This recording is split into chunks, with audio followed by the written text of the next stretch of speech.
Sure. Very good afternoon, everyone. Welcome back to the another lab session. In this lab session, we'll perform an experiment of full-wave rectifier, right? And the aim of our experiment is we have to determine the value of ripple vector of this full-wave rectifier with and without filter, right? So in this case we have considered, we know that there are two types of full wave rectifier. The one is called center tapped rectifier and another one is called bridge rectifier. So in our case we have considered a center tapped full wave rectifier, right? And the apertures which are being used in this experiment are listed over here, right? So let us go to the connection part. So this is the circuit diagram of this center tapped full wave rectifier, in which it comprises of two diode D1 and diode D2. Here we are having a transformer, right, and here it is a AC supply, okay.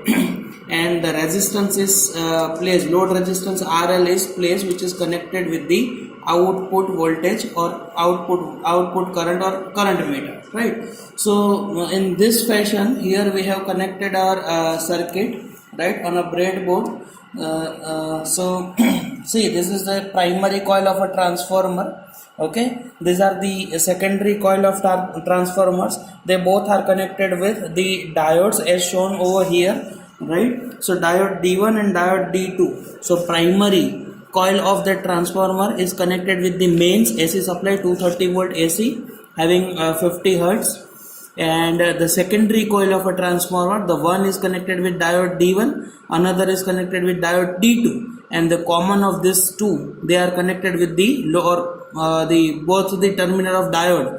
Another terminal of diode are connected with load resistance RL, through which your load current will passes through, right? And whatever the amount of output voltage is to be measured, it is placed parallel to this load resistance RL. Here there is a capacitor. We'll talk later on about this, but without capacitor we are performing this.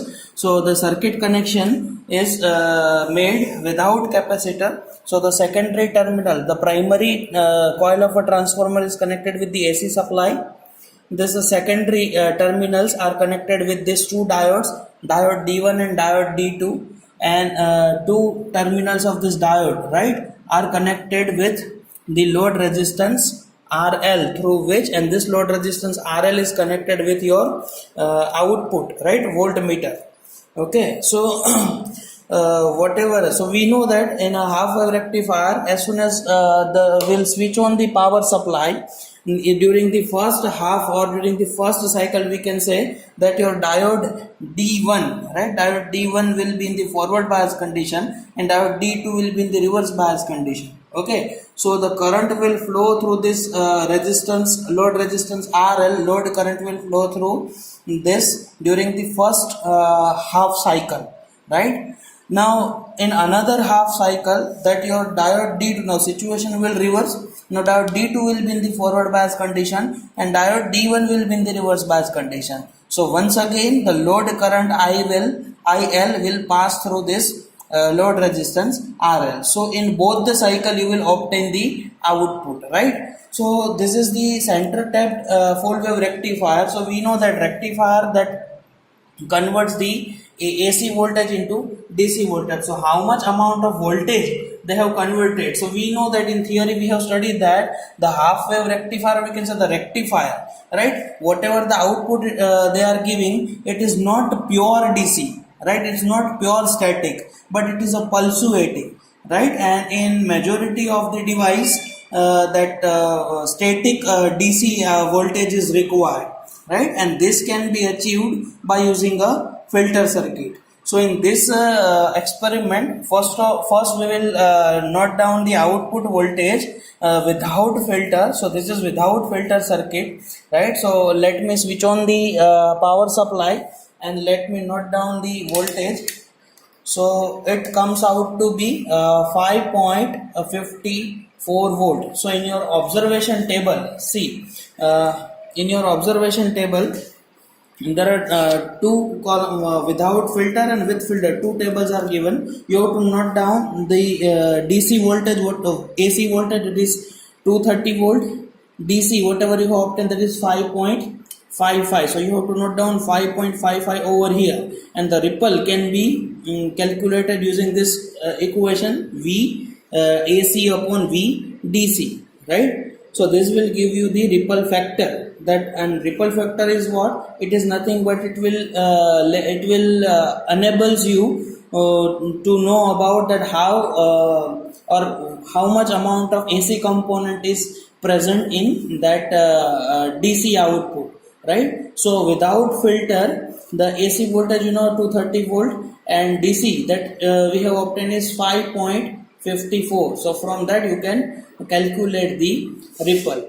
Now whatever the output which we have obtained, it is not at all static or complete static, it is a pulsating, right? So the filter is the, or we can say the filter circuit is the solution of our problem, that in majority of the electronic circuit or devices it requires the static output, static DC, or we can say the static DC inputs, right? And this can be achieved by using a filter circuit. So here I have considered your capacitor as a filter. It will work as a filter, so it will convert that pulsating nature into the static or DC output. So what I'll do is I'll connect this DC as shown in this figure, that I'll connect parallel to that of your load resistance RL. So let me connect it.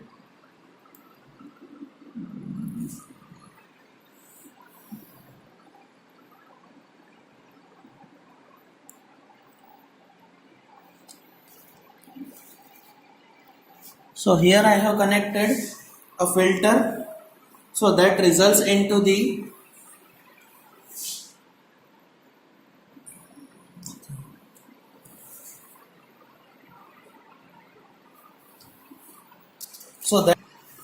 so here I have connected a capacitor filter, right? That will convert my static or like a pulsating nature into the static line. So with filter, whatever the output which we have obtained, that is equal to 5.54. So that we will write in this equation. With filter circuit, the output which we have obtained, that will write over here, right? And this is known. So by taking the ripple, you just write down the result, that with filter and without filter, whatever the ripple factor which you have obtained, and give your conclusion about this experiment.